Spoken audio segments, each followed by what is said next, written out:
Sors de ma cuisine, tout de suite, a crié ma belle-fille Rachel dans ma propre maison, avec ma cuillère en bois à la main et ma soupe qui bouillait sur ma cuisinière. Elle se tenait là comme si elle était chez elle, riant avec ses sœurs pendant que ma nourriture était étalée sur le comptoir pour toute sa famille. Puis mon fils Daniel m'a regardé droit dans les yeux et a commencé à applaudir comme si c'était moi qui avais fait quelque chose de mal. C'est ça, chérie, a-t-il dit. Enfin, quelqu'un l'a remise à sa place.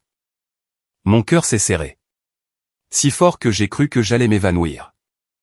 J'avais enterré mon mari, payé cette maison, élevé ce garçon, et ouvert ma porte à eux quand ils avaient besoin d'aide. Et maintenant, ils essayaient de me jeter de ma propre cuisine. J'ai fixé mon fils, et j'ai senti quelque chose de froid et d'aigu s'éveiller en moi. S'il pensait que j'étais faible, qu'allait-il faire quand il découvrirait que j'avais déjà vu les papiers secrets cachés dans le sac de Rachel? Mon nom est Martha Collins. J'avais 67 ans quand cela est arrivé. Et jusqu'à ce jour, je croyais encore que l'amour pouvait réparer le manque de respect si on donnait aux gens assez de patience. J'avais tort. Certaines personnes ne deviennent pas plus gentilles quand vous les aidez. Certaines personnes deviennent juste plus audacieuses. La cuisine avait toujours été ma pièce préférée de la maison. C'était la première pièce que mon mari Georges avait peinte. Après notre emménagement 36 ans plus tôt. Les armoires étaient blanches, les rideaux jaunes, et la grande vieille table par la fenêtre avait porté toute notre vie sur son dos. Gâteau d'anniversaire, déjeuner scolaire, dîner d'église, mauvais bulletin, larmes de bonnes nouvelles, prières, tout cela s'était passé dans cette pièce. Après la mort de Georges. 3 ans plus tôt, j'ai maintenu cette cuisine en vie parce qu'elle me maintenait en vie aussi. Je cuisinais quand je me sentais seul. Je remuais la soupe quand la maison me semblait trop silencieuse. Je nettoyais lentement les comptoirs juste pour entendre un autre son que ma propre respiration. C'était là que je parlais à Georges quand il n'y avait personne autour. Non pas parce que je pensais qu'il pouvait répondre, mais parce que prononcer son nom à voix haute me faisait me sentir moins seul. Daniel le savait. C'est l'une des raisons pour lesquelles ce qu'il a fait m'a tant blessé. Cela n'avait pas toujours été ainsi. Quand Daniel était petit, il était doux et prévenant. Il avait l'habitude de se tenir sur une chaise à côté de moi et de demander s'il pouvait mélanger la pâte à crêpes. Il m'appelait la meilleure cuisinière du monde, même quand je surcuisais les biscuits. Quand il a grandi, il est devenu agité, puis fier, puis difficile à cerner. Pourtant, c'était mon fils. Je continuais à lui trouver des excuses parce que les mères sont parfois très douées pour transformer la douleur en excuses. Rachel est entrée dans sa vie 5 ans avant ce terrible jour. Au début, elle semblait brillante et charmante. Elle souriait rapidement. Elle serrait fort dans ses bras. Elle m'appelait maman avant même que nous soyons une famille. Je me souviens avoir pensé que Daniel avait peut-être trouvé quelqu'un d'assez chaleureux pour calmer ses tempêtes. Je ne savais pas alors que certains sourires ne sont que des portes vers les ennuis. La première année de leur mariage, ils ont vécu dans un petit appartement de l'autre côté de la ville. Ils venaient souvent dîner, et Rachel avait toujours une histoire sur quelqu'un qui lui avait fait du tort. Son patron était injuste. Son propriétaire était impoli. Son amie était jalouse. La serveuse était paresseuse. La caissière avait une attitude. J'ai remarqué que chaque histoire faisait de Rachel la victime et de quelqu'un d'autre. Le méchant. Georges l'a remarqué aussi. Une nuit après leur départ, il s'est assis à table avec son café et a dit « Martha. Cette fille aime trop le pouvoir. » J'ai ri. J'aurais aimé avoir mieux écouté. Après la mort de Georges, tout a changé rapidement. Daniel a commencé à passer plus souvent. Au début, je pensais que c'était parce qu'il voulait prendre de mes nouvelles. Il a réparé un plafonnier lâche. Il a fait les courses une fois. Il s'est assis avec moi à l'église. J'ai gardé ces moments précieux parce que le deuil rend même les petites attentions énormes. Puis est venue la vraie raison. Leur loyer avait augmenté. Daniel avait des problèmes au travail. Rachel a dit qu'ils avaient besoin d'un endroit temporaire pour rester afin de pouvoir économiser de l'argent. Juste 6 mois, maman, a promis Daniel. Nous vous aiderons avec les factures. Nous vous aiderons à la maison. Nous avons juste besoin d'un peu de temps pour nous remettre sur pied. J'ai dit. Oui. C'était le début de la lente dégradation. D'abord, Rachel a déménagé quelques affaires dans la chambre d'amis. Puis ce sont devenus des cartons dans le couloir. Puis ses manteaux sur les chaises. Puis de nouvelles vaisselles sont apparues dans mes armoires. Puis elle a changé la marque de café que j'achetais parce que la sienne était meilleure. Puis elle a dit que mon salon avait l'air vieux et a apporté des décorations brillantes qui n'avaient pas leur place chez moi. Elle n'a pas demandé. Elle a remplacé. Daniel a cessé de dire « Maman, est-ce que ça va ?» Il a commencé à dire « Rachel pense que ça marche mieux. » Au dîner, il parlait par-dessus ma voix. Dans ma propre maison, j'ai commencé à me sentir comme une visiteuse que personne ne voulait impressionner. Pourtant, je suis restée silencieuse. C'est une chose dangereuse, de rester silencieux trop longtemps. Le silence ne maintient pas toujours la paix. Parfois, le silence apprend aux gens qu'ils peuvent continuer à vous marcher dessus. Un matin, je me suis réveillé et j'ai trouvé le vieux fauteuil de mon défunt mari disparu du bureau. Rachel l'avait vendu en ligne sans me demander. Elle a dit qu'il sentait le vieux.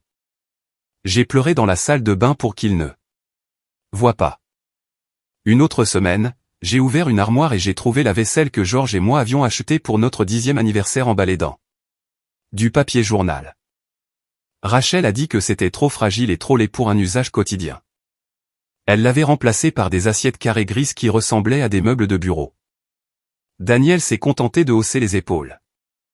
Maman, elle essaie de moderniser l'endroit. Il a dit que ce n'était pas grand-chose. Pas grand-chose. C'est devenu sa phrase préférée. Puis est venu l'argent. Cela a commencé par de petites choses. Rachel a oublié sa carte au magasin et m'a demandé de payer. Daniel avait besoin d'essence jusqu'à la paix. Leur facture de téléphone était courte. Rachel avait un déjeuner de travail. Daniel avait des frais de stationnement. $10, $40, $70. Toujours temporaire, toujours urgent. J'ai gardé un carnet dans le tiroir de ma chambre. Georges me l'avait appris il y a des années. Écris les choses, Martha. Il disait toujours, la mémoire est bonne, mais le papier est meilleur. Alors, j'ai tout noté. Date après date, montant après montant, le total augmentait, le remerciement diminuait. Je me suis dit que cela passerait. Je me suis dit que la famille s'aidait. Je me suis dit que Daniel aussi était en deuil. Même si son deuil ressemblait à de l'égoïsme, je me suis dit beaucoup de choses plus faciles que la vérité. La vérité était qu'ils ne restaient pas seulement dans ma maison. Ils en prenaient le contrôle. La veille du jour où Rachel m'a crié dessus. Dans la cuisine. J'étais allé dans la buanderie chercher des pinces à linge. Le sac de Rachel était sur le sèche-linge, à moitié ouvert.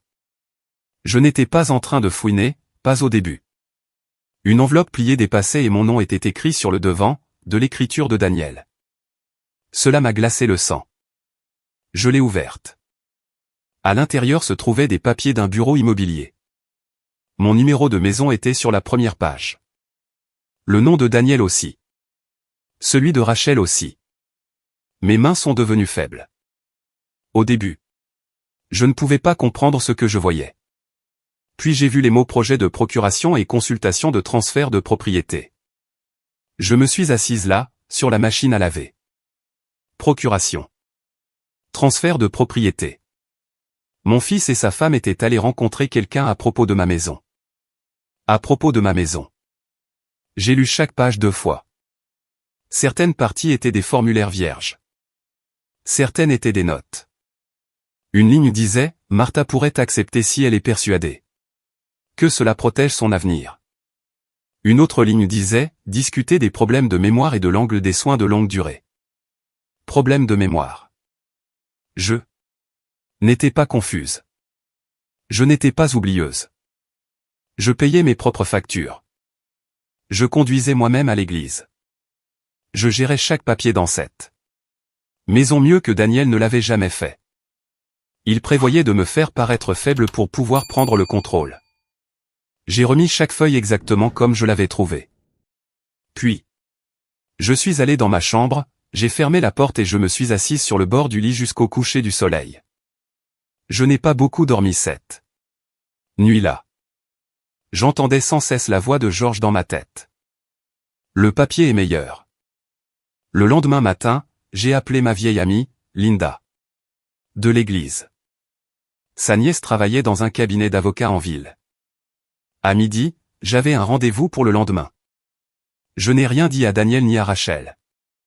J'ai souri au petit déjeuner. J'ai versé du café. J'ai agi comme si rien n'avait changé. À l'intérieur, tout avait changé. Puis ce soir-là est arrivé le dîner. Rachel a annoncé que sa famille venait.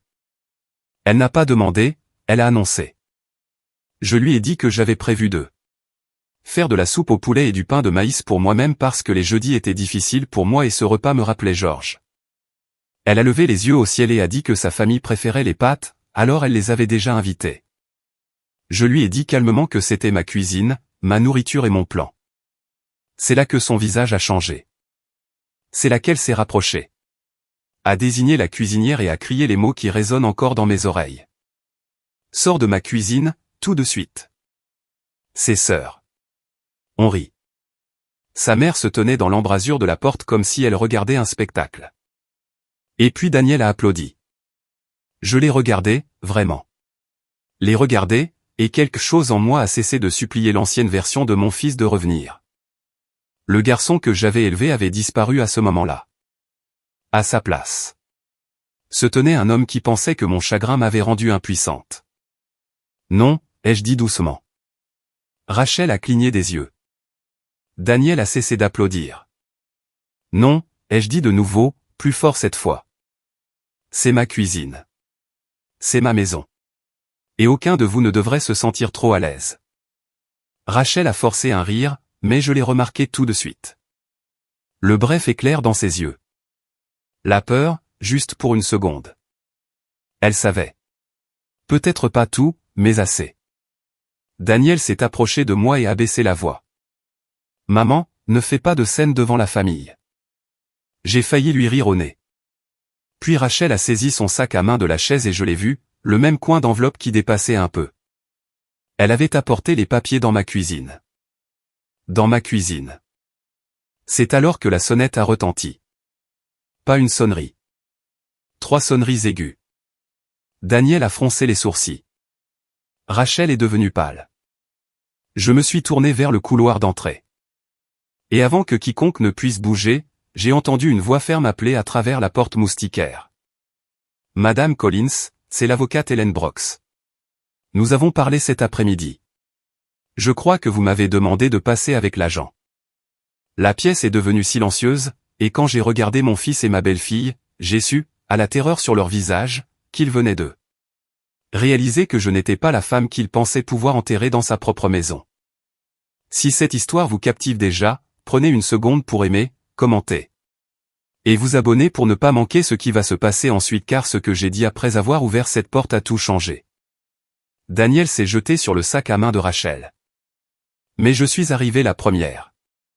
Daniel s'est jeté sur le sac à main de Rachel, mais je suis arrivé la première. Je ne sais toujours pas d'où venait cette force. Peut-être venait-elle du chagrin. Peut-être venait-elle de la trahison. Peut-être venait-elle du choc profond et douloureux de voir son propre enfant se tenir aux côtés de personnes essayant de vous priver de votre dignité. Tout ce que je sais, c'est que ma main s'est refermée sur ce sac à main avant que Rachel ne puisse le saisir, et je l'ai tenu fermement contre ma poitrine comme si c'était le dernier morceau de toujours la vérité qui restait dans la pièce. Ne me touchez pas, ai-je dit. Ma voix est sortie plus tranchante que je ne l'avais prévu. Toute la cuisine s'est figée. La sœur de Rachel a cessé de sourire. Sa mère a baissé sa fourchette. Daniel se tenait là, la main à moitié levée. Le visage pâle et confus, comme s'il n'avait jamais imaginé que je puisse riposter. Cela a fait plus mal que je ne peux l'expliquer. Non pas parce qu'il avait peur de moi, mais parce que cela montrait à quel point il avait commencé à me sous-estimer. Madame Collins, La voix a de nouveau appelé du porche d'entrée. Tout va bien. À l'intérieur. Oui, pour la première fois depuis des mois. Vraiment. J'ai dépassé Daniel sans lui rendre le sac à main. Il s'est interposé. Mais seulement une seconde. Maman, attends, dit-il d'une voix tendue.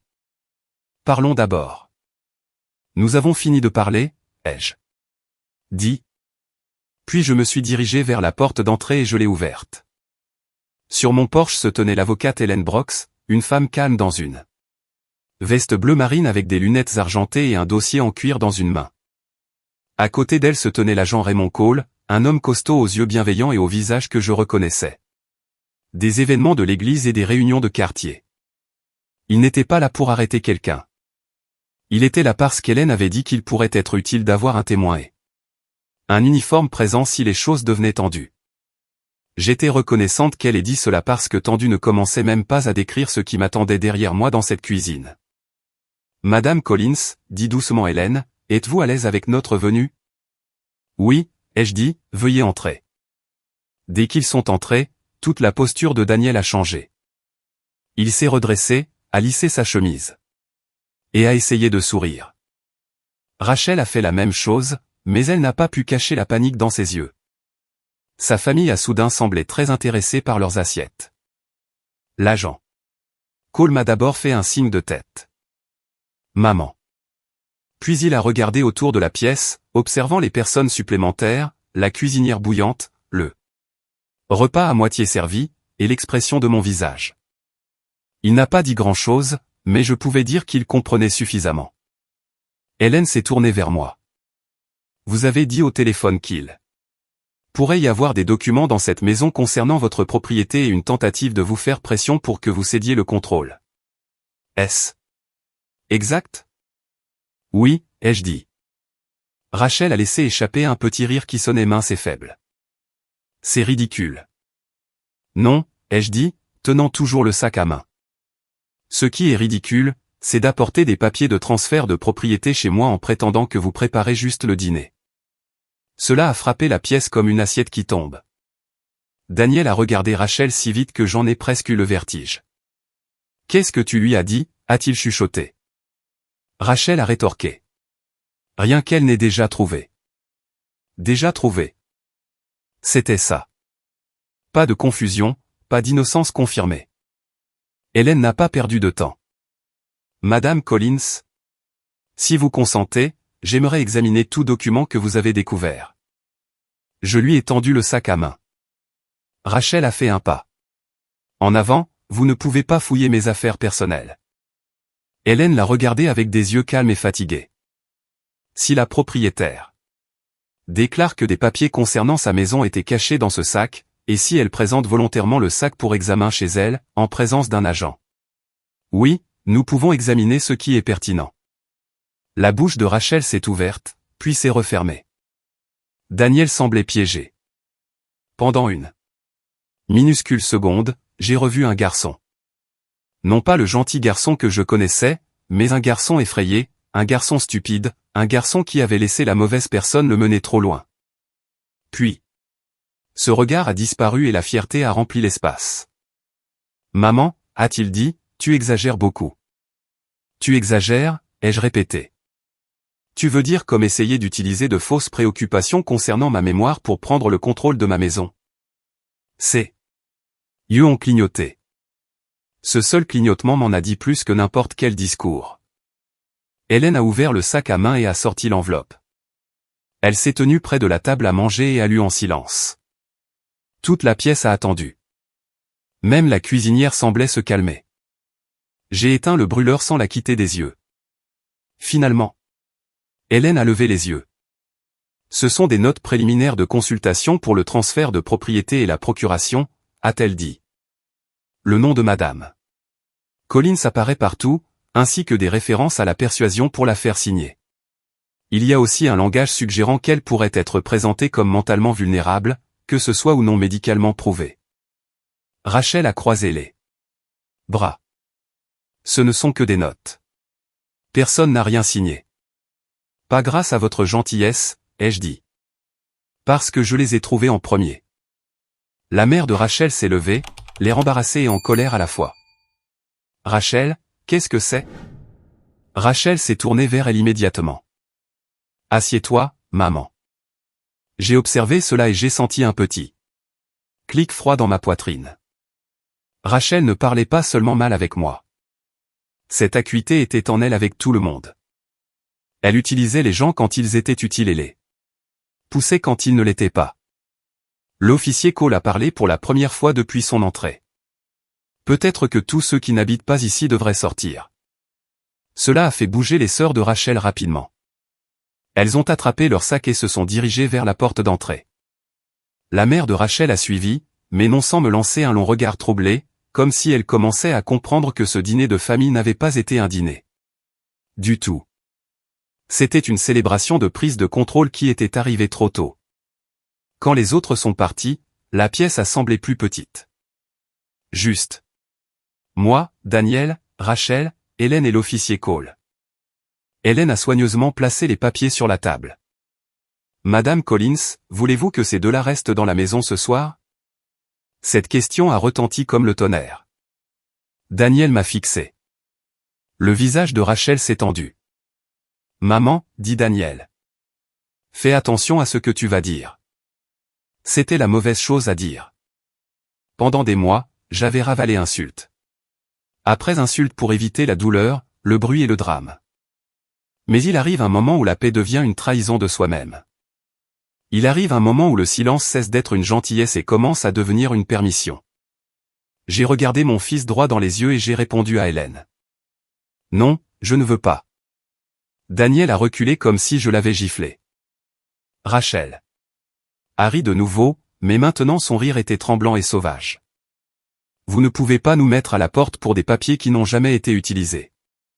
Je peux vous mettre à la porte parce que c'est ma maison et que vous l'avez oublié, ai-je dit.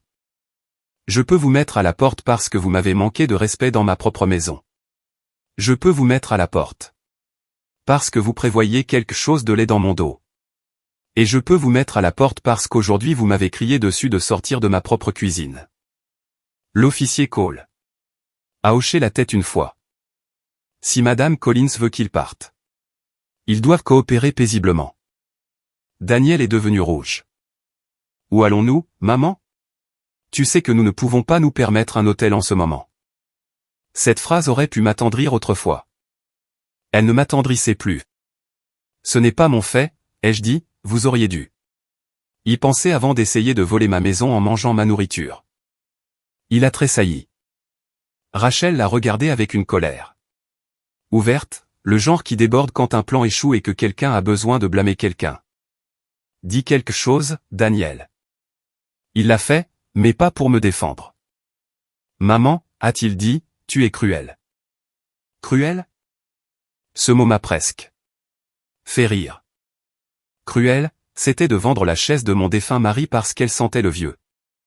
Cruel, c'était de ranger ma vaisselle comme si c'était des ordures. Cruel, c'était d'utiliser mon argent et mon chagrin tout en prévoyant de me traiter de confuse. Cruel, c'était d'applaudir pendant que votre femme criait sur votre mère dans sa propre cuisine. Non, ai-je dit doucement. Cruel, c'est ce que vous vous prépariez à me faire. Pendant un long moment, personne n'a parlé. Puis Hélène a fait ce que les bonnes personnes font dans les moments difficiles.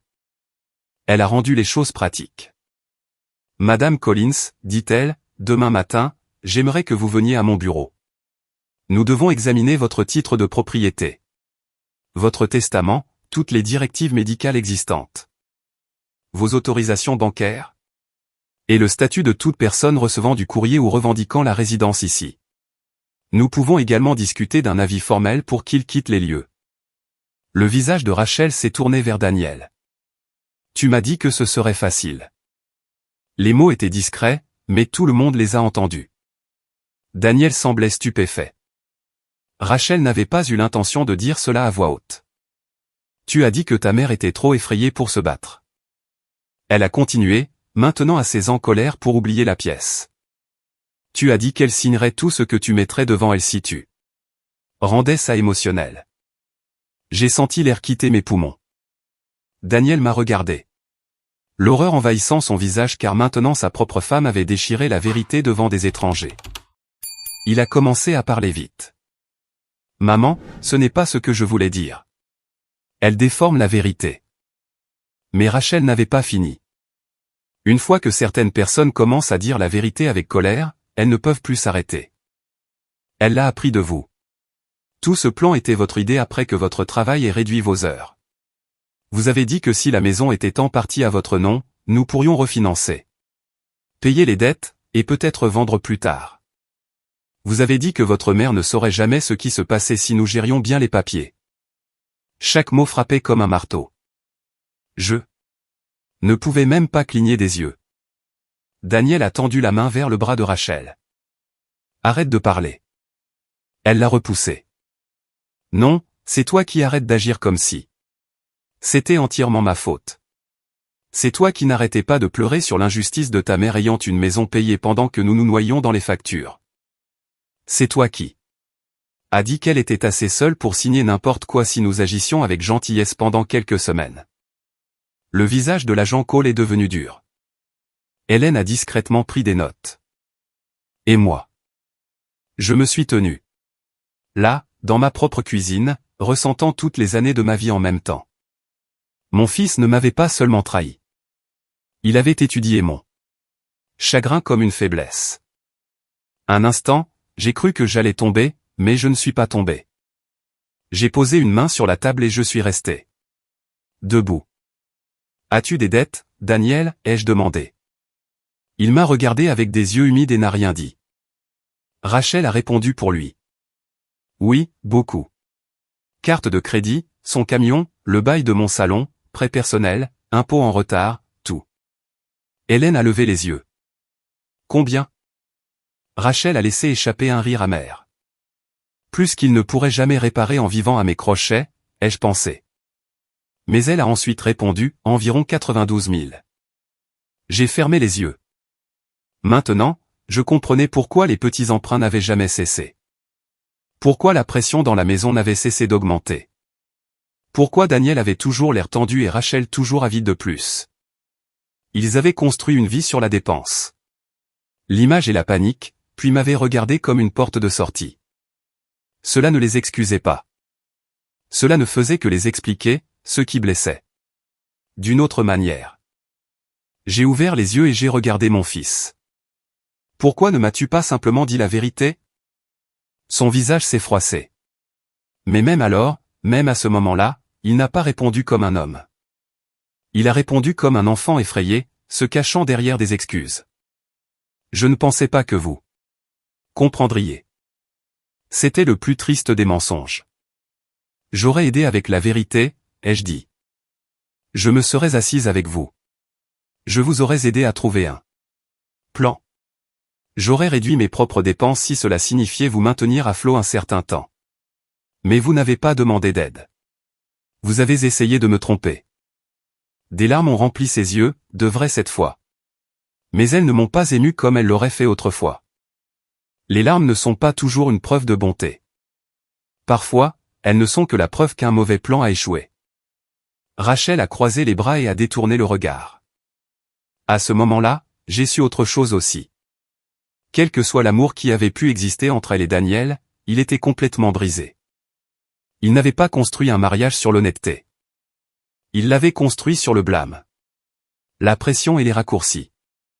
Et maintenant que le raccourci s'était effondré, ils se tournaient l'un contre l'autre comme des gens se battant pour un bateau qui coule. L'officier Cole s'est éclairci la gorge. Je recommande qu'ils rassemblent l'essentiel ce soir et partent calmement. S'ils ont besoin d'une présence civile demain pour le reste, cela peut être arrangé. Daniel m'a regardé une dernière fois. S'il vous plaît, maman. Ce mot m'a presque brisé. Presque? Non, ai-je dit. Il a baissé la tête. Rachel a pris d'assaut la chambre d'amis. En premier. Des tiroirs ont claqué, des cintres ont raclé, des chaussures ont frappé le sol. Daniel s'est déplacé plus lentement comme si chaque pas lui faisait mal. Je suis resté dans la cuisine avec Hélène pendant que l'officier Cole surveillait le couloir. Hélène a touché légèrement les papiers. Vous avez bien fait d'appeler tôt, a-t-elle dit. Je ne me sentais pas courageuse.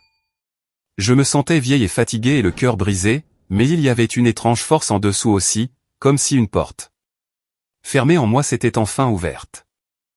J'aurais dû faire quelque chose plus tôt, ai-je chuchoté. Peut-être, a-t-elle dit. Mais plus tôt. N'est toujours pas trop tard quand vous êtes ici maintenant. Ces mots sont restés avec moi. Plus tôt n'est toujours pas trop tard. Environ 20 minutes plus tard, Daniel est revenu avec 2 sacs de voyage. Rachel a suivi avec une valise et la mâchoire serrée. Aucun d'eux ne m'a regardé pendant les premières secondes. Puis Daniel l'a finalement fait. Où sommes-nous censés aller? Rachel a répondu avant que je ne puisse. Chez ma cousine. Il s'est tourné vers elle. Ta cousine me déteste. Elle a ri sèchement. Tu aurais peut-être dû y penser avant de me laisser te convaincre de ça. Te laisser, s'est-il écrié. Tu as poussé ça tous les jours. Et c'était reparti. Le jeu des reproches. Pas d'honnêteté, pas de courage, pas de paix. J'en avais soudainement très marre d'écouter ça. Prenez vos affaires et partez, ai-je dit. Demain, vous pourrez convenir d'une heure pour récupérer le reste, pas ce soir. Rachel m'a regardé avec une telle colère que pendant une minuscule seconde j'ai vu ce qu'elle avait probablement prévu pour l'avenir. Non seulement le contrôle de ma maison, mais le contrôle total de l'histoire. Elle aurait dit aux gens que j'étais confuse. Elle aurait dit aux voisins que j'avais besoin d'aide. Elle aurait déguisé le vol en préoccupation. Et l'aurait appelé devoir familial. Cette pensée m'a glacé le sang. Daniel s'est dirigé vers la porte, mais Rachel s'est arrêtée à côté de la cuisine et a regardé le dossier en cuir où Hélène avait placé des copies des papiers. Puis elle a souri. C'était petit, méchant et amer. Tu penses que c'est fini, dit-elle. Personne n'a répondu. Elle me regarda droit dans les yeux. Vas-y et jette-nous dehors, mais demande-toi une chose. Si ce sont les papiers que tu as trouvés dans mon sac à main, alors qui a pris les copies originales signées de la voiture de Daniel cet après-midi? La pièce s'est refroidie. Daniel la regarda fixement. Quelle copie signée? Le sourire de Rachel. Disparu. Elle avait fait une erreur. Une grave. Mais l'erreur avait déjà été commise. Hélène se leva lentement. Copie signée, répéta-t-elle. Rachel s'est râlée. Lèvres. Daniel regarda d'elle à moi, puis d'elle à nouveau, et je vis la terreur monter en lui pour de vrai cette fois. Rachel? Qu'as-tu fait? Elle ne répondit pas. Et quand elle se retourna et sortit par la porte d'entrée, traînant sa valise dans l'obscurité, je sus que ce cauchemar n'était pas fini. Il venait de devenir beaucoup plus dangereux. Les mots de Rachel me frappèrent comme de l'eau glacée. Si ce sont les papiers que vous avez trouvés dans mon sac à main, alors qui a pris les copies originales signées de la voiture de Daniel cet après-midi? Pendant une seconde, personne ne bougea. L'air dans ma cuisine semblait trop lourd à respirer. Daniel regarda Rachel comme s'il ne l'avait jamais vue auparavant. L'avocate Hélène Brock se tenait si immobile que même la petite lumière au-dessus de l'évier semblait figée autour d'elle. L'officier Cole changea de poids et se tourna entièrement vers Rachel, ses yeux soudain vifs. Copie signée. C'est ce qu'elle avait dit. Copie signée. Pas des brouillons. Pas des notes. Copie signée. Ma bouche était sèche.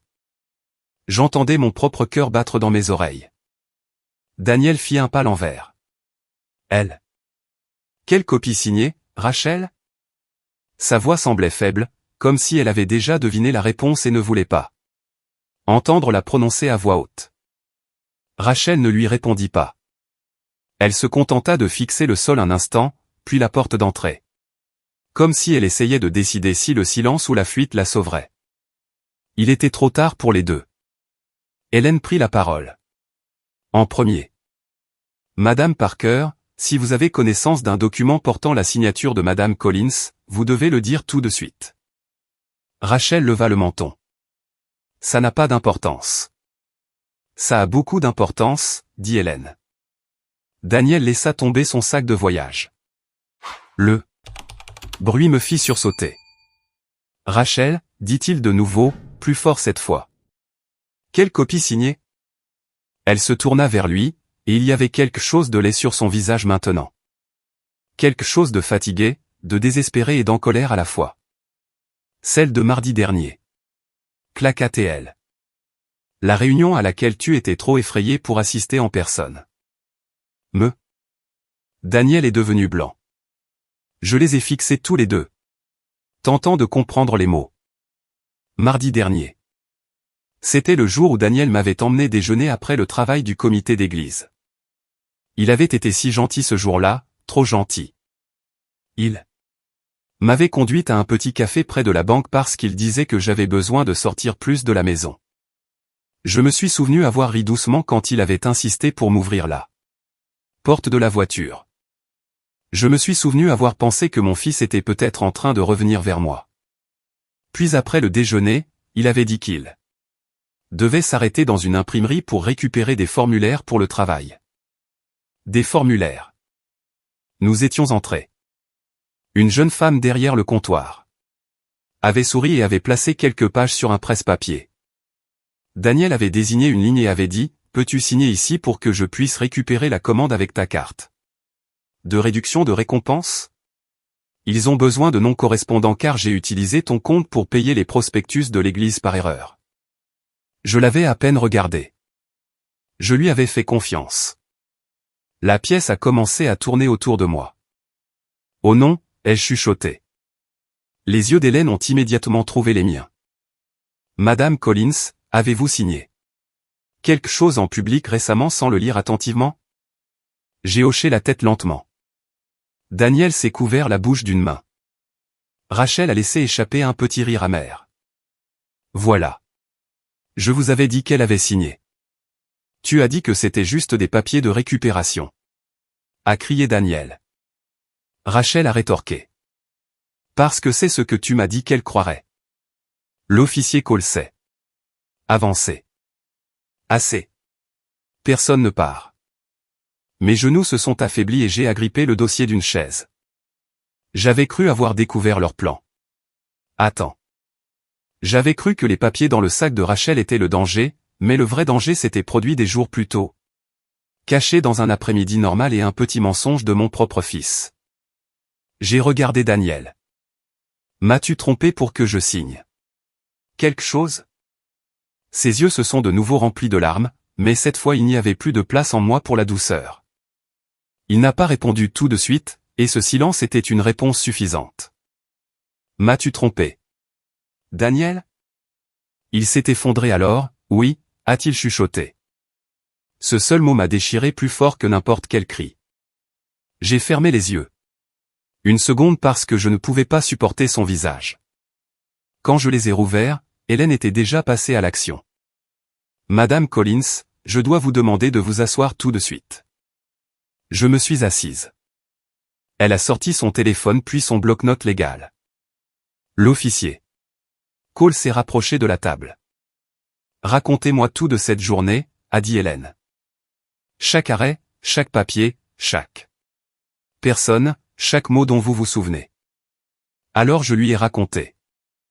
Je lui ai parlé du déjeuner, du café, de Daniel étant étrangement doux, de l'imprimerie, du presse-papier, de la fille au comptoir, de la façon dont il a pointé une ligne et a continué à parler pour que je ne regarde pas trop attentivement.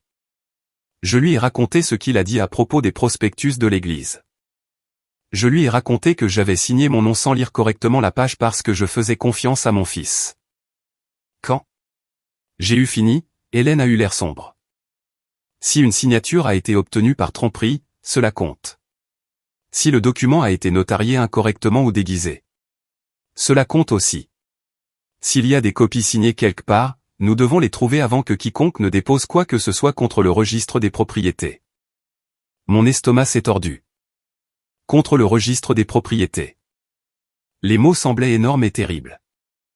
Daniel s'est affaissé sur une chaise et a ressemblé à un homme dont tout le corps s'était transformé en pierre. Rachel était le contraire. Elle avait l'air agitée.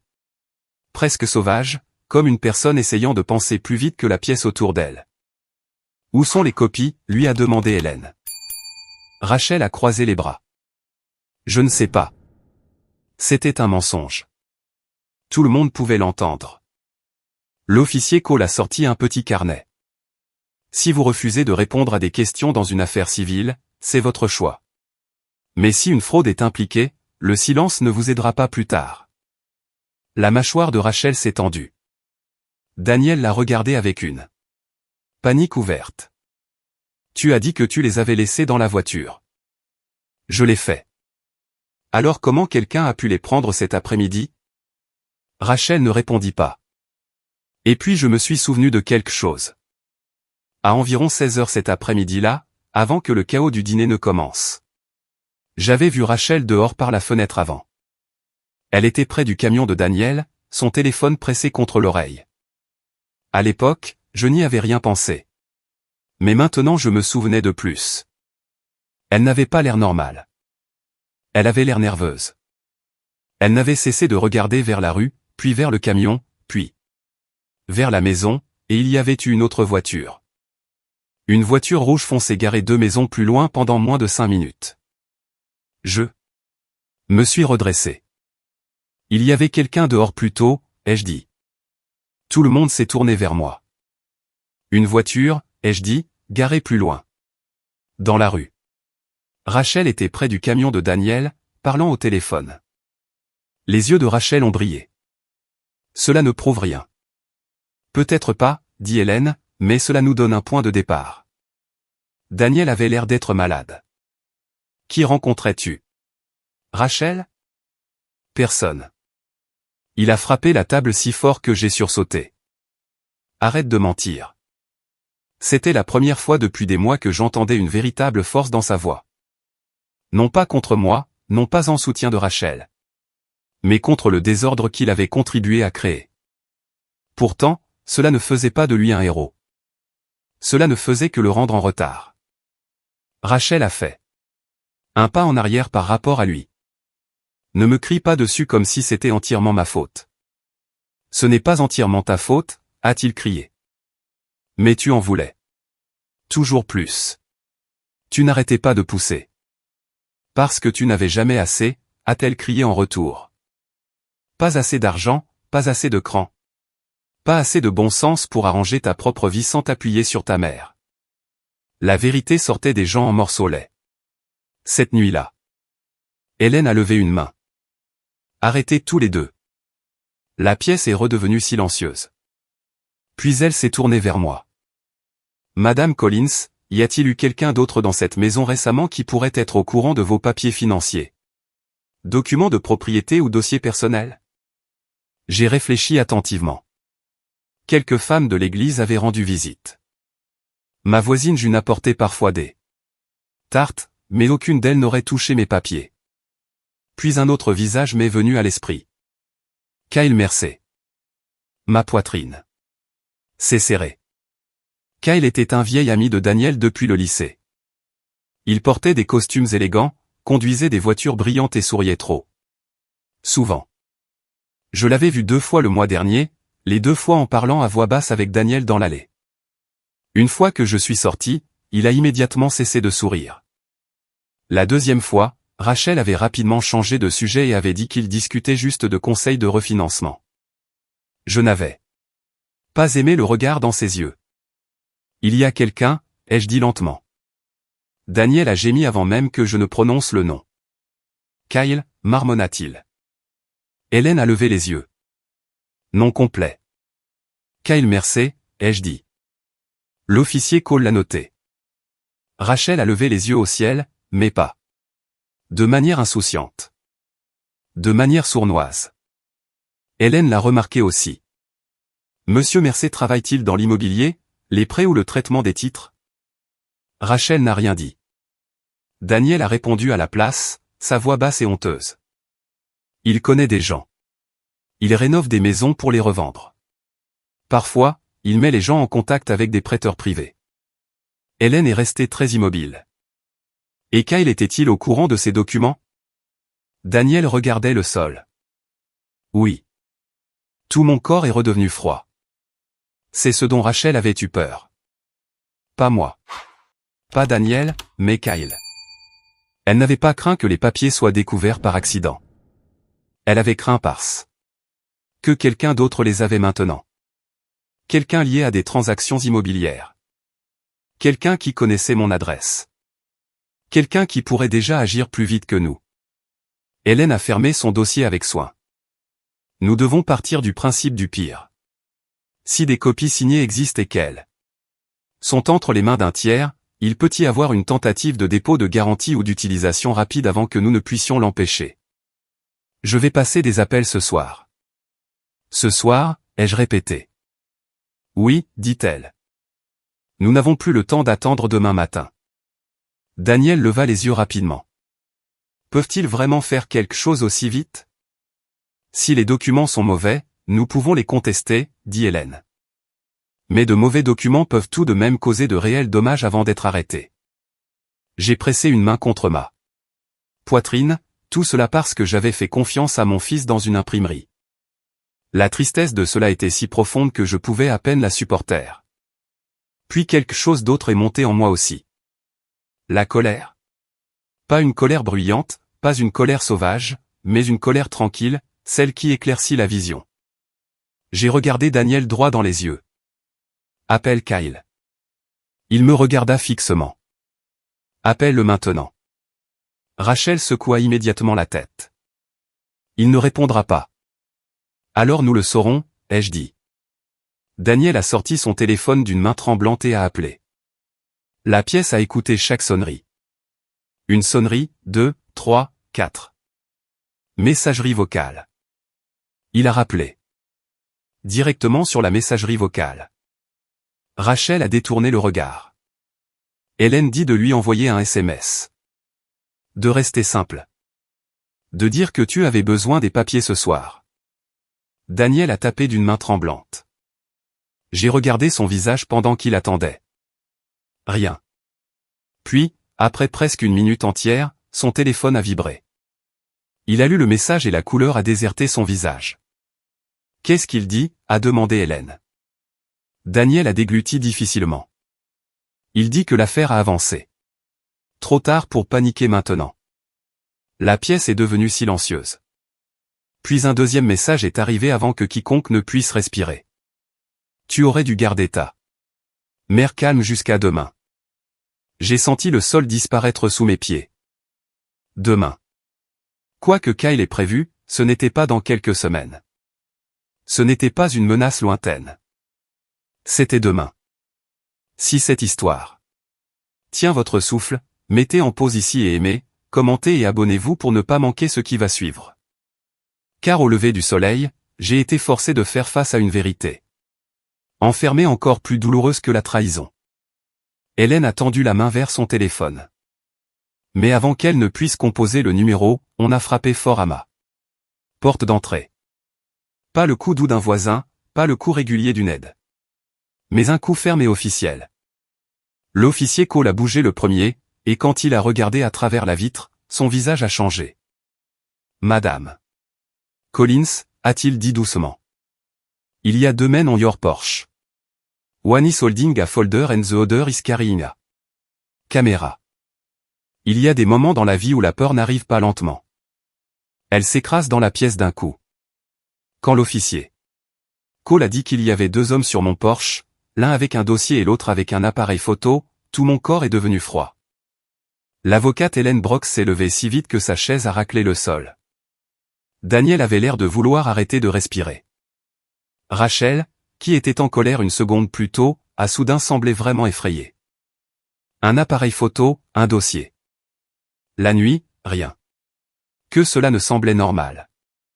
L'officier Cole s'est rapproché de la porte et a de nouveau regardé à travers la vitre. Les connaissez-vous? Madame Collins?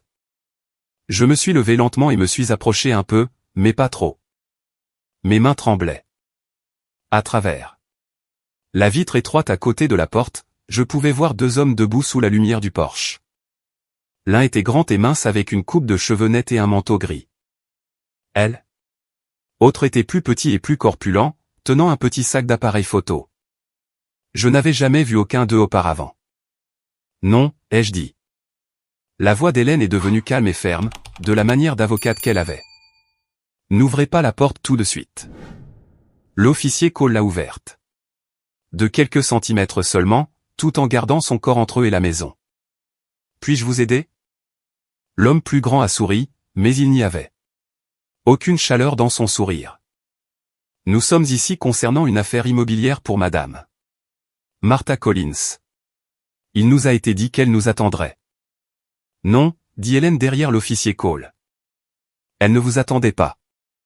Le sourire de l'homme s'est estompé. Et vous êtes son avocate. Cela a immédiatement changé l'atmosphère sur le porche. L'homme plus petit a légèrement baissé le sac de l'appareil photo. Le plus grand a jeté un coup d'œil par-dessus l'épaule de l'officier Cole et a remarqué Daniel, puis Rachel, puis moi. Ses yeux se sont posés sur Rachel pendant une demi-seconde. C'était suffisant pour que je le voie. Il savait exactement qui elle était. Rachel a reculé. Ce minuscule mouvement racontait sa propre histoire. L'homme plus grand s'est éclairci la gorge.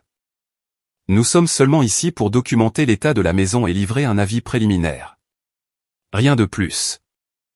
Un avis consultatif pourquoi, demanda Hélène. Potentiel transfert d'occupation.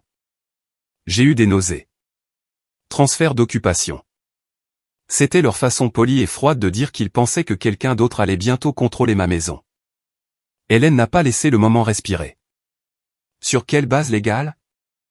L'homme a levé le dossier. Nous pouvons en discuter avec la propriétaire.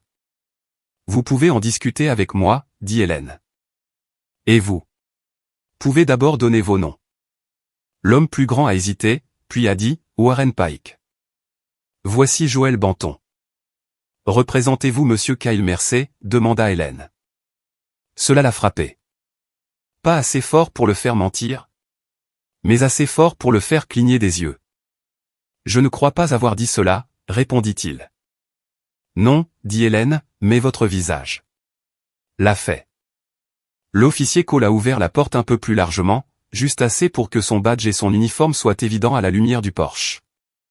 Les deux hommes l'ont alors pleinement remarqué, et leur assurance a vacillé. Si vous servez quelque chose, servez-le correctement, dit l'officier Cole. Si vous êtes ici pour faire pression ou induire en erreur cette propriétaire, ce soir n'est pas le bon soir pour essayer. L'homme plus petit avec l'appareil photo semblait mal à l'aise. Il jeta un coup d'œil à Warren Pike comme s'il n'avait pas accepté cette partie.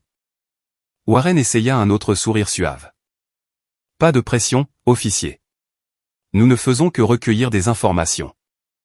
À près de 21 heures, avec un appareil photo, chez une femme âgée, après que des documents privés liés à sa propriété aient pu être obtenus frauduleusement. Hélène dit, ce n'est pas recueillir des informations. Cela ressemble beaucoup plus à de l'intimidation. Il n'a rien dit à cela. Daniel a soudain parlé derrière moi. Kyle vous a envoyé, n'est-ce pas? Warren a regardé Daniel. Et a fait une erreur. Il a répondu trop vite. Kyle a dit, les émotions pourraient être fortes.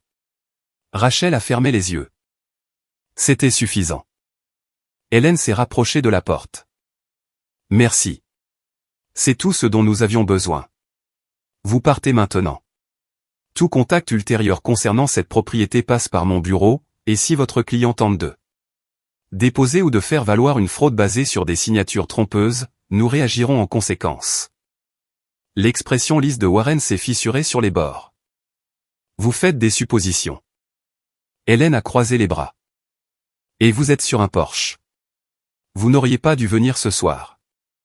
L'officier Cole a ajouté une dernière phrase. Partez. Ils l'ont fait.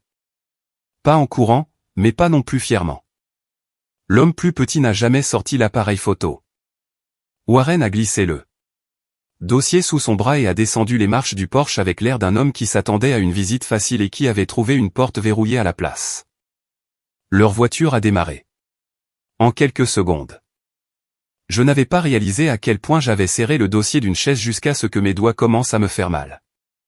Hélène a fermé la porte et s'est tournée vers nous. C'est pire que ce que j'espérais, a-t-elle dit. Mes genoux ont de nouveau fléchi. Rachel s'est serrée dans ses bras et a regardé en bas. Daniel s'est affalé lourdement sur la chaise la plus proche comme si la vérité était devenue trop lourde pour ses jambes. L'officier Cole est resté près de la porte un instant, puis est revenu dans la pièce. « Vous avez besoin d'un plan pour ce soir » dit-il. Hélène hocha la tête. « Madame Collins ne devrait pas être seule ici. » J'ai regardé autour de ma cuisine. Ma cuisine. Et elle? Idée de quitter, même pour une nuit, me faisait mal. Mais je comprenais aussi ce qu'il voulait dire. Si Kyle Mercer était assez audacieux pour envoyer des hommes à ma porte avec un appareil photo et un faux langage juridique, alors il était assez audacieux pour tenter autre chose avant le matin. « Je ne veux pas quitter ma maison, ai-je dit. »« Vous ne devriez pas avoir à le faire ?» répondit Hélène. « Mais la sécurité d'abord. Je peux organiser que vous restiez chez ma sœur ce soir, ou je peux appeler l'une de vos amies de confiance de l'église. » J'ai pensé à Linda, la douce Linda, qui ne posait jamais trop de questions et qui était toujours là quand ça comptait. « Linda, ai-je dit. » Hélène a hoché la tête. Et l'a appelée tout de suite. Pendant qu'elle faisait cela, j'ai observé Daniel et Rachel. Les deux avaient l'air anéantis maintenant, mais de différentes manières. Daniel avait l'air anéanti. Et honteux. Rachel avait l'air piégée et furieuse, mais sous la fureur, il y avait de la peur. De la vraie peur. Elle voulait de l'argent et du contrôle. Elle ne voulait pas que les choses atteignent des hommes extérieurs et des caméras sur le porche et des menaces légales. Elle voulait un vol propre déguisé en aide familiale. C'était plus compliqué, plus grand et plus dangereux que ce qu'elle attendait. Bien, ai-je pensé. Certaines vérités doivent devenir laides avant de pouvoir être vues clairement. Hélène a raccroché. Linda vous prendra ce soir. Elle est déjà en route. J'ai laissé échapper un lent soupir. Merci. Puis Hélène a regardé Daniel et Rachel. Vous deux ne partez pas avec elle. Rachel claqua. Je n'avais aucune intention d'aller nulle part avec elle. Je les regardais pour la première fois cette nuit-là. Vraiment regarder, sans que la blessure n'adoucît les contours. Elle avait du charme quand elle voulait quelque chose, de l'acuité quand elle ne voulait pas, et de la panique quand ses ruses cessaient de fonctionner. Quelque part en chemin, j'avais confondu le bruit avec la force. Mais la vraie force n'intimide pas les vieilles femmes dans les cuisines. La vraie force ne se construit pas sur des mensonges. Daniel s'est frotté les deux mains sur le visage. Que se passe-t-il maintenant? Hélène a répondu d'une voix claire et pratique. Maintenant, je documente tout. Je passe des appels urgents. Ce soir. À l'ouverture demain, je vérifie si quelque chose a été déposé contre la propriété. J'interviens pour bloquer toute action non autorisée si nécessaire. Je recommande également à Madame Collins de changer les serrures, de sécuriser les dossiers financiers, d'alerter la banque et de préparer une déclaration écrite de la tromperie utilisée pour obtenir la signature. Puis elle m'a regardé. Et vous devez décider autre chose. Quoi? Jusqu'où vous voulez aller? La cuisine s'est calmée. Daniel a lentement levé les yeux. Maman. Je savais ce qu'Hélène voulait dire. Action civile, rapport de police. Plainte pour fraude, déclaration sous serment. Cela pourrait aller plus loin que de les chasser. Beaucoup plus loin. Et peut-être que ça devrait. J'ai regardé mon fils longuement. Il y a eu des années où son seul visage pouvait apaiser toute ma colère.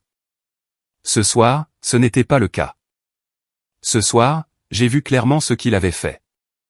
Il avait mesuré ma solitude. Et avait essayé de l'utiliser. Il avait enveloppé un mensonge dans un après-midi agréable et m'avait tendu un stylo. Ce n'est pas insignifiant. Ce n'est pas un malentendu. C'est une trahison planifiée. Pourtant, c'était mon fils.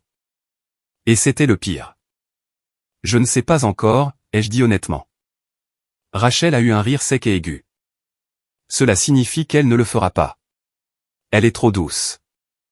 Je me suis tourné vers elle si lentement que même elle a cessé de sourire.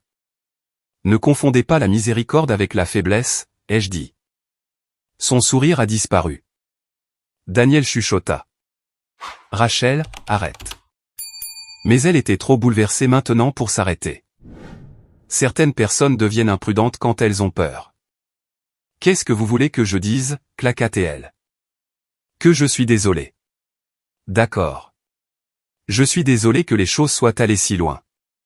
Je suis désolé que votre fils ait continué à promettre des choses qu'il ne pouvait pas tenir. Je suis désolé que nous nous noyions pendant que vous étiez assise dans une maison payée, agissant comme si vos petites routines étaient sacrées.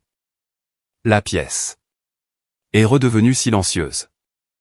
J'aurais dû ressentir seulement de la colère après ces mots. Mais j'ai ressenti quelque chose de plus profond. De la clarté. C'était ça son vrai cœur, pas juste la cupidité. Le ressentiment. Le genre de ressentiment qui grandit quand quelqu'un pense que la stabilité d'une autre personne est une insulte. Elle ne voulait pas seulement ma maison parce qu'il avait des dettes. Elle la voulait parce qu'elle sentait que je ne méritais pas d'avoir ce qu'elle n'avait pas. Ce genre d'amertume peut transformer n'importe quelle gentillesse sensible. Daniel s'est levé trop vite et a fait tomber sa chaise en arrière. Assez. Rachel a ri de lui. Maintenant tu veux grandir, un espion. Tu m'as menti aussi. Daniel, a-t-elle dit. Elle s'est rapprochée de lui, et tu as menti à ta mère. Ne fais pas le saint maintenant. Leur mariage était en train de se briser devant moi. Je n'en ai pas joui. Mais je n'ai pas non plus détourné le regard. L'officier Cole a vérifié la fenêtre. La voiture de Linda devrait arriver bientôt. Hélène a rassemblé les papiers dans son dossier, puis a regardé Daniel. J'ai besoin d'une chose de vous ce soir. La vérité complète. Pas de protection pour Kyle. Pas de protection pour vous-même. Si vous connaissez des noms, des dates, des messages ou des réunions, dites-les maintenant. Daniel a dégluti difficilement. Sa voix est sortie rauque. Kyle a dit qu'il connaissait un contact de titre qui pouvait agir vite si la signature était déjà faite. Il a dit que les propriétaires âgés étaient faciles à gérer si la famille s'occupait de la partie émotionnelle. Il a dit que si maman était confuse plus tard, les papiers parleraient plus fort que les sentiments. Chaque mot me rendait plus froide. Combien de réunions? Demanda Hélène. 3, peut-être 4. Où? Café? Son bureau? Une fois dans le camion 2 fois. Qui d'autre était impliqué? Daniel a fermé les yeux. Une femme nommée Tessa. Je ne connais pas son nom de famille. Elle était à la réunion au bureau. Elle s'occupait des formulaires. Rachel lui a parlé plus que moi. Hélène l'a noté rapidement. Rachel a l'air furieuse. Tu es en train de tout déballer maintenant. Il l'a regardé avec des yeux morts, fatigués, parce que c'est fini. J'ai cru qu'elle allait crier à nouveau. Au lieu de cela, elle est devenue silencieuse. C'était d'une certaine manière plus dérangeant. Ses yeux ont parcouru la cuisine, la table, les rideaux, les armoires, la lumière jaune au-dessus de l'évier. Elle a regardé ma maison la façon dont un joueur regarde une table après avoir perdu la dernière main. Non pas avec amour, non pas avec honte, mais avec calcul. Je l'ai remarqué. Je pense qu'Hélène l'a remarqué. Aussi. C'est à ce moment-là que la voiture de Linda s'est garée dans l'allée. L'officier Cole a regardé dehors et a hoché la tête. Elle est là. J'ai attrapé mon sac à main et mon manteau dans le placard du couloir. Mes mains étaient plus fermes maintenant, non pas parce que je me sentais en sécurité, mais parce que quelque chose avait bougé en moi. Une ligne avait enfin été franchie si complètement que faire semblant n'était plus possible. Il y a un pouvoir étrange là-dedans. Quand la vérité devient trop laide, la confusion doit quitter la pièce. À la porte d'entrée, je me suis retourné une fois. Daniel se tenait près de la table, les épaules courbées, les yeux rouges. Rachel était près de l'évier, les bras croisés, le visage indéchiffrable. Hélène se tenait entre le dossier légal et la cuisinière comme un garde à la frontière entre l'ordre et le chaos. J'ai regardé mon fils. Demain matin, ai-je dit, ne vous approchez pas de moi à moins qu'Hélène ne vous le dise. Il a hoché la tête une fois lentement. J'ai regardé Rachel. Ensuite. Et si un autre étranger apparaît chez moi à cause de vous, je ne me retiendrai pas. Elle n'a rien dit. Linda est montée les marches du porche et m'a enveloppé dans son doux parfum d'église et son manteau chaud et sa gentillesse discrète. J'ai failli pleurer au moment où elle a touché mon épaule. Viens. Ma chérie, dit-elle doucement. Allons te mettre en sécurité pour la nuit. En sécurité? Le mot sonnait bien. Mais en sortant de ma propre maison, j'ai regardé en arrière par la porte ouverte et j'ai vu Rachel jeter un coup d'œil vers le miroir du couloir. Puis très vite, elle a glissé quelque chose de petit sous le bord du saladier de fruits sur ma table d'entrée et a refermé son poing dessus. Elle pensait que personne n'avait vu. Mais j'ai vu une clé, pas la clé de sa chambre, une petite clé argentée que je n'avais jamais vue avant. Mon souffle s'est coupé. Rachel a levé les yeux et a réalisé que je la regardais droit dans la main. Pendant une seconde, nous nous sommes fixés. Puis elle a souri. Pas un grand sourire, pas un sourire bruyant, juste assez pour dire qu'elle cachait toujours quelque chose. Et à ce moment-là, j'ai su que les papiers n'étaient pas la seule chose qu'ils avaient prévu de me prendre. Je n'ai pas beaucoup dormi chez Linda. Elle m'a préparé du thé dans une tasse bleue à l'anse ébréchée et m'a glissé une couverture autour des épaules comme si j'étais de nouveau une enfant, mais mon esprit ne voulait pas se reposer. Chaque fois que je fermais les yeux, je voyais la main de Rachel se refermer sur cette petite clé argentée.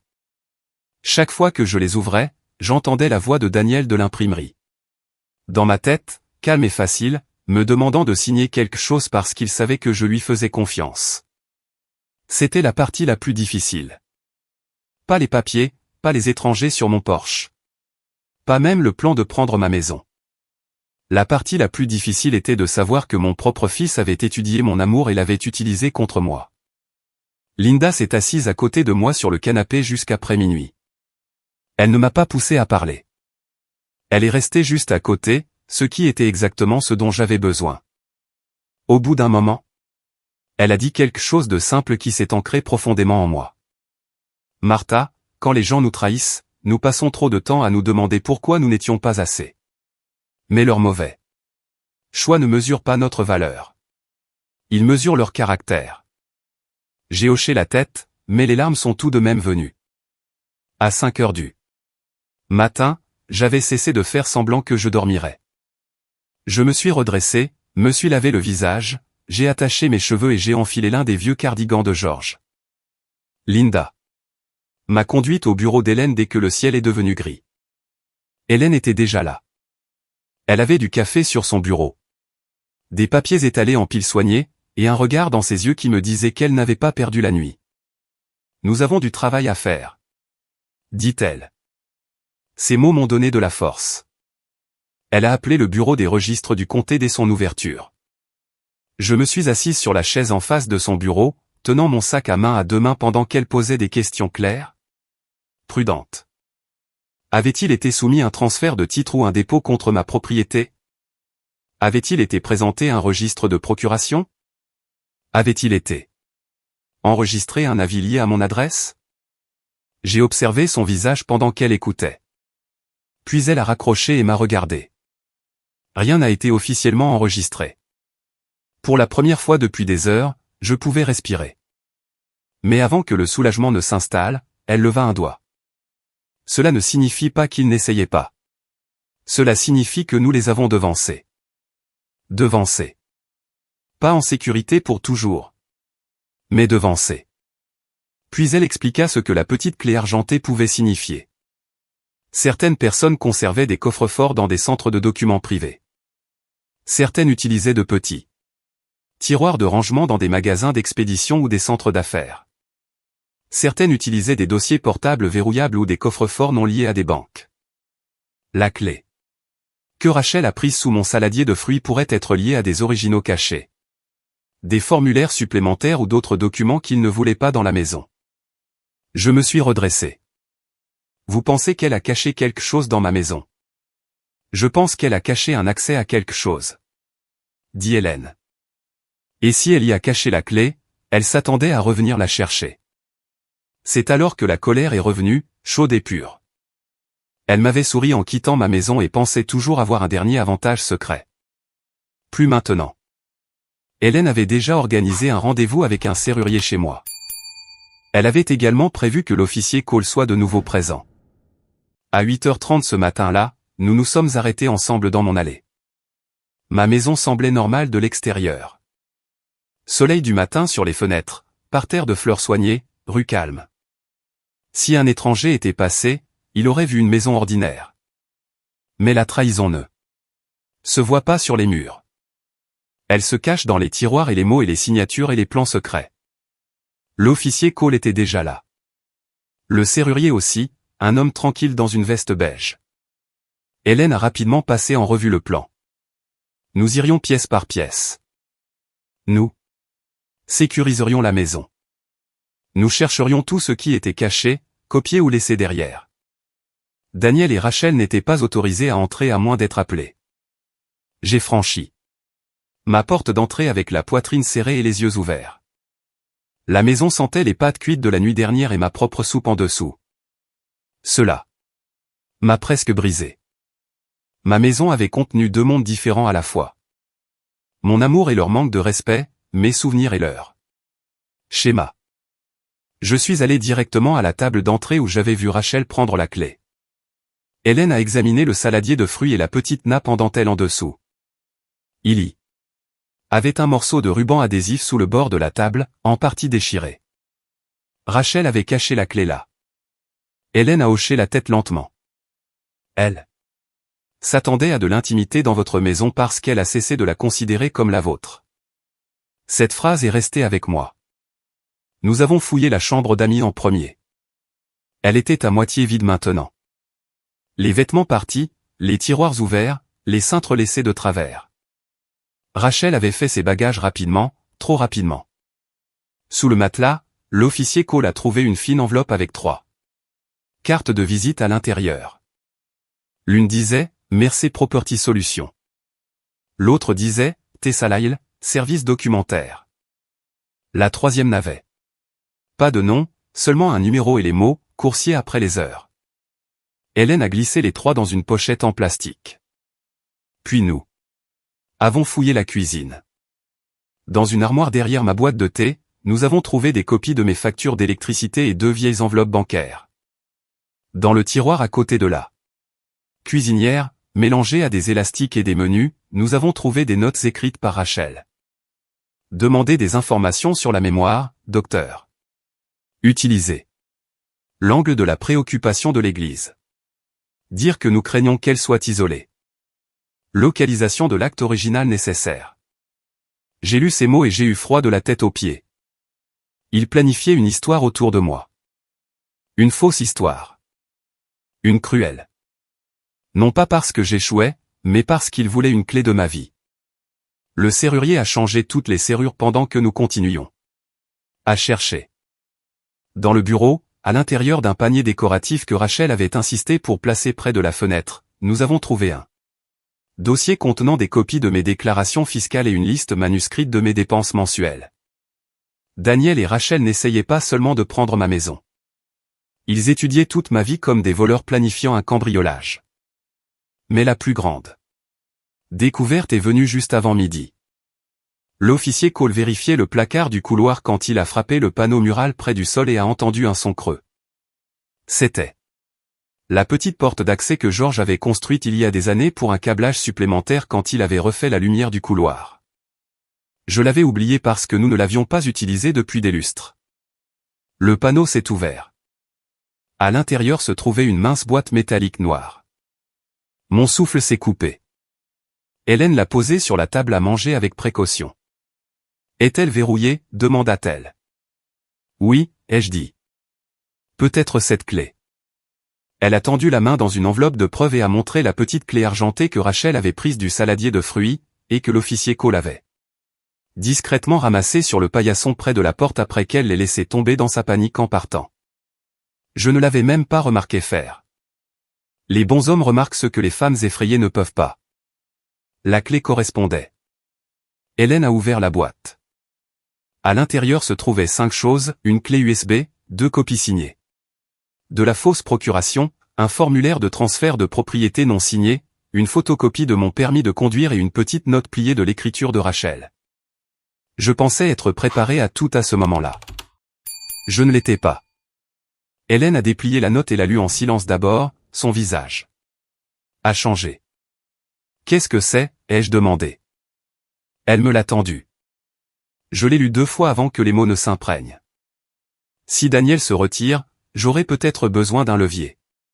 Sa mère garde le vieux dossier d'assurance vie dans le coffre en cèdre de la chambre. Si nécessaire, utilisez la preuve qu'il lui a empruntée et ne l'a jamais remboursée. Poussez. Le avec la honte s'il faiblit. J'ai lentement levé les yeux. Rachel n'avait pas seulement planifié contre moi. Elle avait planifié contre Daniel aussi. Elle ne lui faisait jamais confiance. Pas vraiment. Elle avait rassemblé des choses qu'elle pouvait utiliser contre nous deux. C'est alors que la porte d'entrée s'est ouverte. Nous nous sommes tous tournés. Daniel se tenait là, dans l'embrasure de la porte, pâle et fatigué. Sans sac à la main, et les yeux cernés, comme s'il n'avait pas dormi non plus. Le serrurier avait déjà changé la serrure d'entrée, mais l'officier Cole a ouvert parce que Daniel avait appelé de l'extérieur et avait demandé, supplié de me parler en présence d'Hélène. Il a vu les papiers sur la table. Il a vu la boîte noire. Il a vu mon visage et tout son corps. C'est affaissé. Vous l'avez trouvé, a-t-il chuchoté. J'ai regardé sans bouger. Saviez-vous que c'était caché dans mon couloir? Il secoua la tête vivement. Non, je jure que non. Je l'ai cru, non pas parce qu'il méritait encore une confiance facile. Il ne la méritait pas. Mais parce que je pouvais maintenant voir la différence entre ce qu'il avait fait et ce que Rachel était devenue. Daniel m'avait trahi par faiblesse, dette, lâcheté et égoïsme. Rachel avait mis en place des plans de secours dans des plans de secours. Cela comptait. Pourtant, je ne me suis pas adouci. Entrez, ai-je dit, et dites la vérité entièrement cette fois. Il entra lentement comme un homme qui entre dans une salle d'audience. Puis il nous raconta tout. Lui et Rachel se noyaient dans les dettes depuis plus d'1 an. Cela a commencé par des dépenses excessives, puis des factures en retard, puis des prêts paniques, puis de mauvais conseils. Daniel m'avait caché une grande partie de cela parce qu'il avait honte. Rachel est devenue plus en colère à mesure que l'argent se faisait plus rare. Elle a commencé à parler de ma maison presque dès leur emménagement. Au début, Daniel a dit non. Puis Kyle Mercer est arrivé. Kyle leur a dit que les propriétaires âgés étaient des cibles faciles lorsque la famille gérait la partie émotionnelle.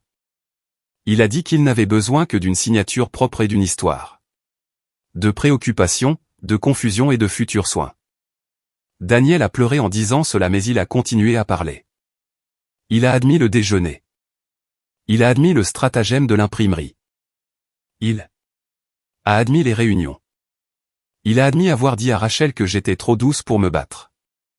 Cette phrase m'a le plus blessé parce qu'elle était vraie. J'avais été trop douce, non pas à tort. D'aimer, non pas à tort d'aider, mais trop disposé à ignorer ce que le manque de respect devenait.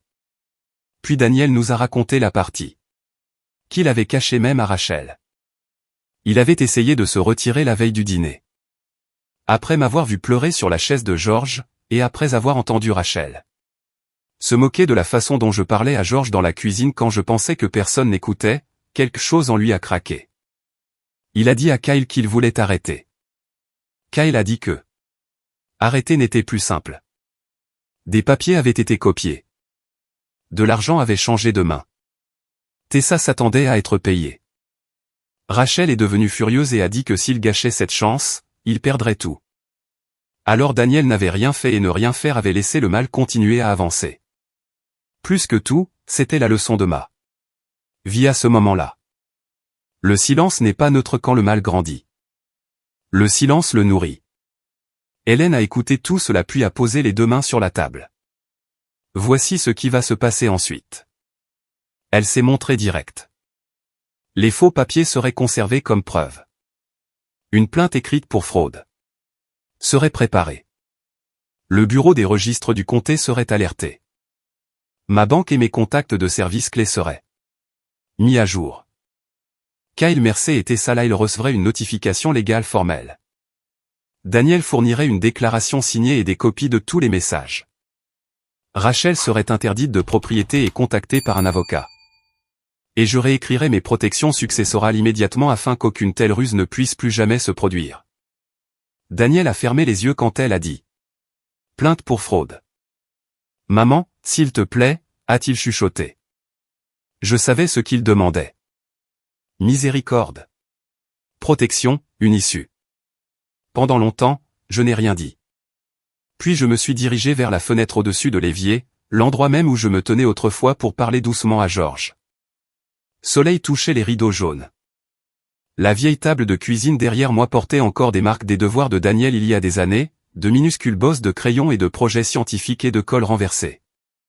Ma vie s'était passée dans cette pièce. Et dans cette même pièce, mon fils avait applaudi pendant que sa femme me disait de sortir. Certaines blessures doivent être nommées clairement ou elles ne guérissent jamais correctement. Je me suis retourné. Je ne mentirai pas pour vous, ai-je dit. Il a commencé à pleurer plus fort. Je ne vous protégerai pas de la vérité, mais je dirai la vérité pleinement. Vous avez fait le mal. Vous avez aidé à le planifier. Vous m'avez trompé. Vous avez brisé ma confiance. Mais vous avez aussi tout dit aujourd'hui, et vous avez essayé d'arrêter avant la fin, même si trop tard. Je n'inventerai pas de mal supplémentaire là où il n'y en a pas. Je parlerai honnêtement. Rien de plus, rien de moins. Il a hoché la tête comme un homme qui reçoit une sentence. Puis j'ai dit la partie la plus difficile. Vous ne pouvez plus vivre ici. Son visage s'est froissé.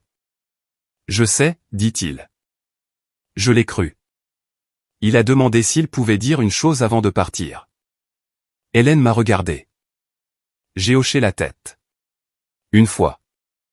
Daniel s'est tourné vers moi, les larmes aux yeux et sans fierté. Je suis désolé d'avoir traité votre amour comme un outil, a-t-il dit. Je suis désolé d'avoir rendu votre chagrin malheureux dans votre propre maison. Je suis désolé d'avoir laissé un mauvais mariage et de mauvais choix me transformer en quelqu'un dont mon père aurait honte. Je n'attends pas de pardon maintenant. Peut-être jamais. Mais je suis désolé. Ce furent les mots les plus honnêtes que j'ai entendus de lui. Depuis longtemps. M'ont-ils guéri d'un coup? Non. La vraie douleur ne disparaît pas. À cause d'une seule excuse. Mais la vérité vaut mieux que les mensonges. Et la vérité était enfin dans la pièce. Il est parti tranquillement après avoir signé la première déclaration pour Hélène. Rachel n'est pas revenue ce jour-là. Le soir, Hélène a contacté Kyle par des voies officielles. Une fois qu'il a compris que les papiers signés avaient été découverts, le coffre caché avait été trouvé. L'officier Cole avait été témoin des événements et l'action en justice avançait rapidement. Son courage a diminué. Le faux dépôt n'a jamais eu lieu. Tessa a d'abord nié toute faute, puis a cessé de répondre. Rachel a envoyé un message de colère affirmant que tout le monde s'était retourné contre elle, et qu'elle n'avait fait que ce que la survie exigeait. Ce message n'a aidé personne d'autre que moi. Il a prouvé qu'elle ne comprenait toujours pas la ligne qu'elle avait franchie. Dans les semaines qui ont suivi, tout a changé. Serrure changée, compte sécurisé, papier mis à jour. Mon testament réécrit, mes dossiers organisés. Mon coffre en cèdre de ma chambre déplacé dans un endroit plus sûr. Et ma cuisine, ma douce cuisine, est redevenue lentement la mienne. J'ai remis la photo de George sur le rebord de la fenêtre. J'ai déballé ma vaisselle d'anniversaire. J'ai rangé les assiettes grises carrées. J'ai acheté de nouveaux rideaux jaunes presque exactement comme les anciens. Puis j'ai fait une chose de plus. J'ai invité les femmes de l'église à souper. Non pas parce que j'allais bien. Non, mais parce que la honte se nourrit mieux du silence, et j'en avais fini de nourrir le silence. J'ai dit la vérité avec soin, pas tous les détails légaux, mais suffisamment. Assez pour qu'elles comprennent pourquoi j'étais resté silencieuse un moment. Assez pour qu'elles comprennent que les femmes gentilles peuvent être ciblées dans leur propre maison. Assez pour qu'elles entendent clairement la leçon. L'aide est sacrée, mais l'aide sans limite peut devenir une porte ouverte. L'amour est précieux, mais l'amour sans vérité peut devenir une arme entre de mauvaises mains. Un mois plus tard, Daniel m'a écrit une lettre, pas un SMS, pas un appel pressé, une lettre. Il a dit qu'il avait déménagé dans une petite chambre au-dessus d'un atelier de mécanique et avait commencé des séances de conseil par le biais d'un programme d'église. Il a dit qu'il se séparait de Rachel. Il a dit qu'il avait pris un deuxième emploi. Il n'a pas demandé d'argent. Il n'a pas demandé à rentrer à la maison. Il a seulement dit qu'il essayait enfin de devenir assez honnête pour mener sa propre vie. J'ai pleuré en le lisant. Non pas parce que tout était réparé. Ce n'était pas le cas, mais parce que les personnes brisées ne commencent à changer que lorsque les excuses cessent de les protéger. Quant à Rachel, j'ai entendu dire qu'elle avait emménagé chez une cousine, puis qu'elle en était partie, puis qu'elle avait essayé d'entraîner Kyle à blâmer Daniel entièrement. Peut-être changera-t-elle. Un jour. Peut-être pas. Cette partie n'est pas sous mon contrôle. Ce qui est à moi, c'est ça, mes maisons, ma voix, ma paix, mes limites. Et mes cuisines. Quelques dimanches après que tout ait pris fin, je me tenais près de ma cuisinière, remuant de la soupe au poulet et du pain de maïs. Mieux que ce que Georges aimait. La lumière du soleil filtrait par la fenêtre. Un chant d'église jouait doucement à la petite radio. Pour la première fois depuis longtemps, la maison ne me semblait pas blessée. Elle semblait guérie, pas parfaite, pas intacte, mais guérie. J'ai regardé autour de la cuisine et j'ai dit à voix haute, juste à l'air calme et au souvenir de l'homme que j'aimais, nous y sommes arrivés, Georges. Puis j'ai souri.